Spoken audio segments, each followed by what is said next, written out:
Новиот директор на АНБ Зарко Милошевски официјално реферираше пред членовите на Комисијата за надзор на работата на АНБ, иако комисијата беше затворена поради класифицираните информации. Во кратката изјава, Милошевски само посочи дека дал извештај за случајот Онишченко, но детали не откри. Детално ги образложив фактите и аргументите кои што беа презентирани пред комисијата, со оглед на фактот што се работеше за многу сензитивна материја и кои што податоци се од строго доверлив карактер, од највисок интерес. Не би можел да ви дадам повеќе детали околу самото мое реферирање.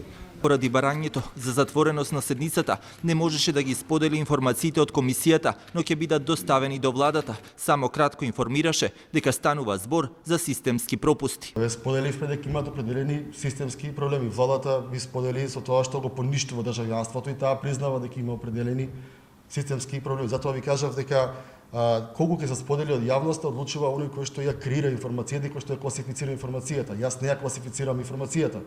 И затоа побарав да ова со бомбите биде отворена, бидејќи тоа директно ги тангира многу огромен број на семејства, стотици илјади семејства. Слична изјава даде и пратеникот Антонио Милошевски, кој пак, како што рече, поради системските пропусти на претходниот директор на АНБ Димовски, ќе барат да не биде именуван за амбасадор во Франција. Сам дека веќе и каснат и председателот и владата и министерот досега веќе требало да имаат изграден став и завршени консултации, бидејќи се работи за многу битен дипломатски пост, кој што не би трпел одолговлекување и затоа е подобро одлуката да ја донесат што поскоро.